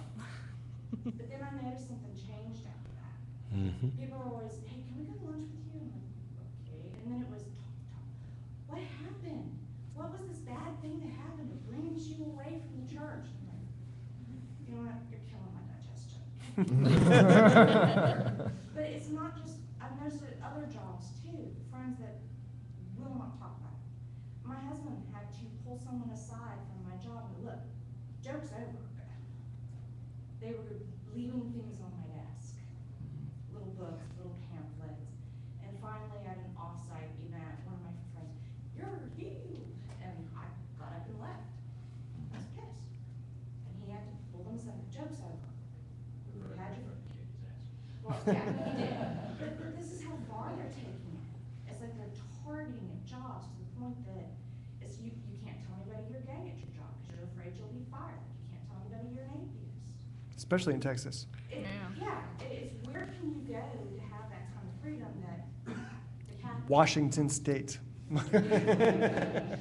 I think everyone in this room I know has stories exactly like Sure. that. And I think that points to the importance, I'm getting gifts. right? Seriously, I'm getting, like, just, yeah, okay. But I just wanted to, I'm going to let Matt respond to your question, but I wanted to just, for people who aren't members of any of our local organizations, please come out, because I think having people who understand what you're going through is so important. So for Corpus Christi Atheists, ccatheists.com, individualsforfreethought.com if you're here on campus. And if you go to meetup.com, us and then also the South Texas Humanist Society is on there, and they meet twice a month. Great conversations about important topics with really smart people. So, And that one's Sometimes dumb actually this people. week. Right. That one's this Monday. So a couple things. One, when some of those people approach you to ask questions, you know, the kind of the what happened, which, you know, is facepalm worthy. Some of them are looking to fix you, and some of them are legitimately curious because they probably had questions themselves. But you're never obligated to participate in any discussion that you're not comfortable with. And you can just say, you know, look, I'd rather not talk about this. And if they don't leave you alone, then there's a problem. I'm not a lawyer, but based on what you said, I think I'd contact one, because this company may in fact be crossing the line. And I know that there have been some decisions about including off-site things. So there were people who, oh, this is not an official company event, we're just going to have this sales meeting and we'll combine it with a Bible study. But the people who are at that sales meeting get huge advantages on which sales. And so if they were in a commission-based business, and so the atheist who wasn't coming to their Bible study wasn't getting the advantages that these other people were. There are ways to fight some of this. It's always a difficult decision about whether or not you want to fight it, because much in the same way that I don't have any control over who hires me, in Texas, they can fire you, and you don't even ever get to know why. So this is why we're trying to change the world, because it sticks us in this position where, okay, you're now tolerated, but don't rock the boat or we will fuck you up. And that's, yeah. I would maybe contact FFRF or the ACLU to see what they say about the specifics of your situation. But on the other hand, And I feel like I'm in the minority because most of the. You are. It's- They're Catholic. Yeah. So they like the prayers. And it didn't used to be that way. We come in, have a morning meeting, and then after that, they would announce that there would be a 10-minute prayer group in the conference room if you want to go. And then we go to work. That's not true. And I'm just noticing that it's becoming more overt than it was 10 years ago. I think it goes back to what Matt was saying earlier about how out do you want to be. So for me, I'm not from here. I'm from way up north. And it's weird how many times I get asked, what church do you go to down here? It's weird. And that happens to me at work well, it doesn't happen anymore. But when I first moved down here and, I'm an atheist, I don't care. And then, the billboards went up and I was on the front page of the paper and on television. And there are people who still can't, it looks like it causes them physical pain to look at me. And you either have to decide whether you're okay with that, and I am now, I wasn't always, but, or whether you, it's not for you being that open. I find that I kind of like it now. I've learned to love being the atheist guy that everyone talks about. So, thank you for your question. Thank you, yes. Can I make a suggestion? absolutely. Try your HR departments. I don't know how big your company is, but if some HR departments have an anonymous. It's a massive company. There should be an easy way for you to report anonymously that this is a problem. Now, the problem is that anonymously, yeah, you won't be Your anonymous, office. you're screwed. But you're in the right, and there are ways to deal with this. And I would definitely contact both HR and ACLU and FFRF. We on this show, we cover a lot of different things that we see this type of discrimination, and the only reason we see it is because these people are getting out there and they're contacting these groups that have the ability to help you. There's the Freedom from Religion Foundation. There's just tons of Americans United. No, FFRF does not deal with employment issues. Okay. Yeah. Okay. Thank you. Thanks. There are organizations out there that will help you. It may turn out that this isn't happening in your huge company in other places, and that your HR department will be thrilled to find out that there's something going on down here that isn't going on elsewhere and shouldn't be going on anywhere, and somebody will get squashed, and then you get a promotion. Ta-da! We'll hope. Right. If not, stock up on community. And the other thing is we can just talk about it on this show, when everything hits the fan. What's your question? Well, I almost hate to drag a step away from the practical real world. No, that's fine. Go ahead. Fantasy, but earlier you had touched on the brain and how they say that the mind is what the brain does, and I've always believed that. I still believe that. But someone mentioned this a while ago, like the possibility that what if intelligence, or just like the animating factor or whatever that's creates life, what if that's not something inherent to the body, but is rather like the brain is more of a receiver that picks it up and is sort of the go-between. Like, it may be a bit of a stretch because we can't detect it, we don't know what sort of mechanism would be at work. But I guess it could be like dark matter. We see the effects, and so we have to postulate like there has to be a cause somewhere that we're looking for. So it's an unfalsifiable proposition that violates Occam's razor. Do you have a deck of cards in your hand? Yeah, I got from too. Oh, okay. I have one in my pocket, but it's a different one. I'm just curious. Yeah, it's okay. Cool. Okay. As long as there's no evidence, like it's not really. Nope. Okay. Awesome. Short You answers. do have brief answers. I have one. At the Church of Christ thing, my brief answer that I gave repeatedly was, I don't know. Where's consciousness come from? I don't know. Why is there something rather than nothing? I don't know. Boy, it just pissed them off. Because they think they do know. And the preacher actually came up to me and said, are you comfortable going to your deathbed not knowing the answers to these? And I said, no. That's why I support scientific endeavors to find the answers to them. But the fact that it doesn't make me comfortable that I don't have an answer doesn't mean I should just accept what answer you're offering today.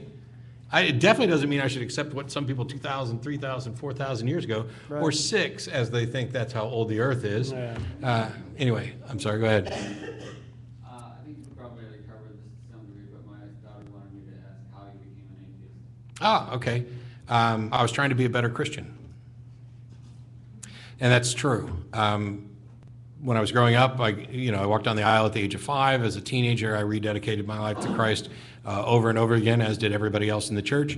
I was convinced that God wanted me to be a preacher. So was my mother, although now she might tell a different story. So were most of the kids in my youth group. And I didn't want to do it. I was terrified of public speaking.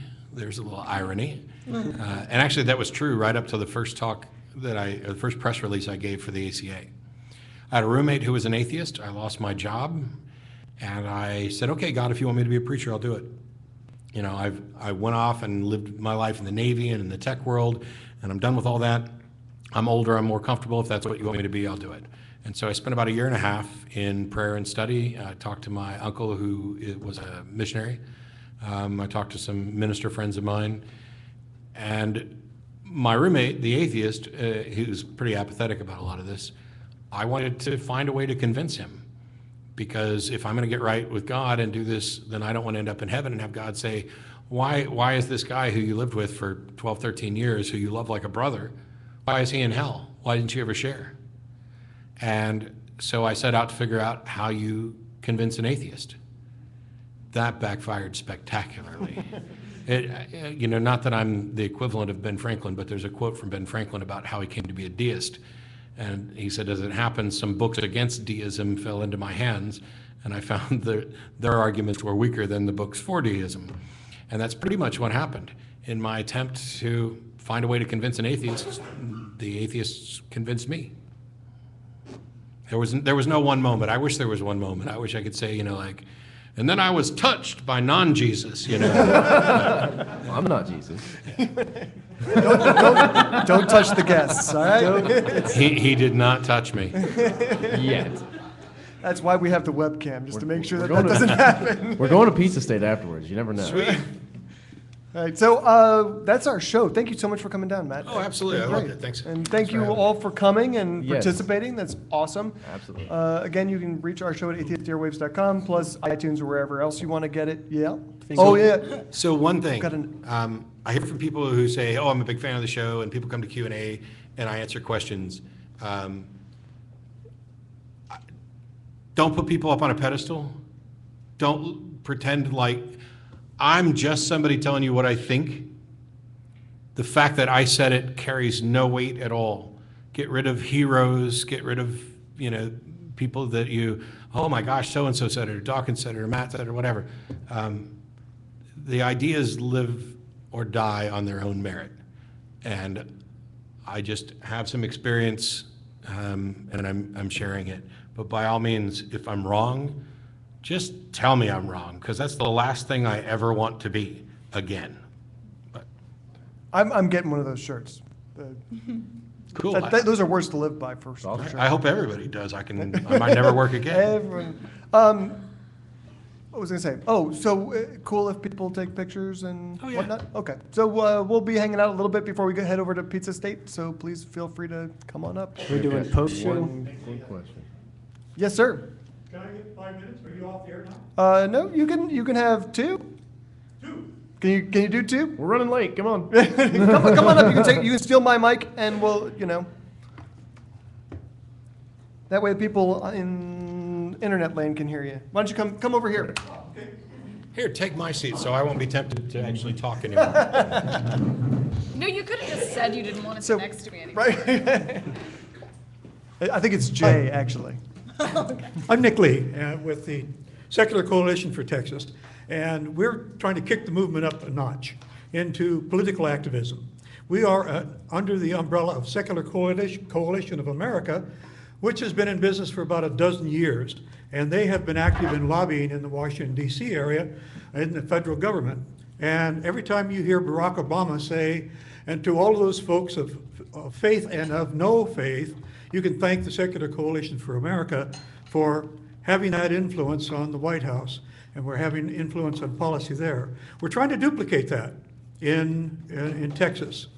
We have a network of individuals and organizations, and I invite the Corpus Christi Atheists to become an endorsing member organization of the Secular Coalition, and I challenge each one of you individually to become active. What we've done so far is in February, we testified in front of a Senate Committee on Health and Human Services opposing the transfer of $5 million into the pregnancy counseling centers, which really are all run by faith-based organizations, and their counseling amounts to essentially, why don't you go home and read the Bible, dear little girl, and when they are faced with counseling a pregnant teenager. So we objected to that, and we put our objections on the record. Last week, we got word that the mayor of Odessa, Texas, is hosting a prayer luncheon in connection with the National Day of Prayer. Well, this is clearly a violation of the separation of church and state, and we sent him a little missive pointing it out to him with a copy to the city attorney. He hasn't responded directly to me yet, but the Americans United for Separation of Church and State at the national level has picked up on it. I am also on the board of the San Antonio chapter of the Americans United. So it's those kinds of things that we need to do. We have built a legislative agenda that we hope to carry out for the rest of the year, and we're asking individual members to contact their representatives and to let them know that there's an alternative lifestyle, an alternative worldview out there, and we will be targeting certain policies, particularly perhaps rational sex education in Texas schools. And we will be inviting people to take part in that. In February of 2015, after the elections, after the Ledge has reconvened, we are planning a lobby day and a rally on the steps of the Capitol. So we hope to draw people from all over Texas, from our network throughout the state of Texas, to join us there on the steps, make a big media event of it, and then fan out through the Capitol and talk to your representatives as constituents and say, here's the policy that I object to, or here's what I would like you to fight for. And we need your help. We need your participation. It doesn't do any good for this organization individually to do it. We need the individual activism. That's kicking it up a notch. So is there a website we can go to? How do we follow up? I'm glad you asked that. And I have some handout materials for the folks in the audience here that you're welcome to take. But we are on the web at secular.org/Texas. We also have a Facebook page. You can go simply to the Secular Coalition for Texas. My business address is texas@secular.org. And I have some business cards that I'll also leave on the table here for you folks to pick up. I would urge you to contact us, get on our mailing list, and become active in this. This is the only way that we can make a change to public policy. Even in the state of Texas, we can do it. Thank you. Yeah, and I would just say for everyone else, if there's anything else on that table that you want, please pick it up, because then I don't have to lug it back to my car. Yeah, even Matt's bag, you can take it. And Matt's got a nice tablet. On behalf of Individuals for Free Thought, thank you for coming. If you're so inclined, we could really use donations because events cost money. The president right there would gladly take your money. Thank you guys for listening to Atheist Airwaves on Secular FM Radio. We're sponsored by Corpus Christi Atheists and, of course, the South Texas Coalition of Reason. If you'd like to complain or talk to us or whatever, suggestions, that kind of thing, god@atheistairwaves.com. Thanks, guys. Thank you for coming. And just a quick note, because our next show is actually going to be on Wednesday instead of Thursday. So, thank you.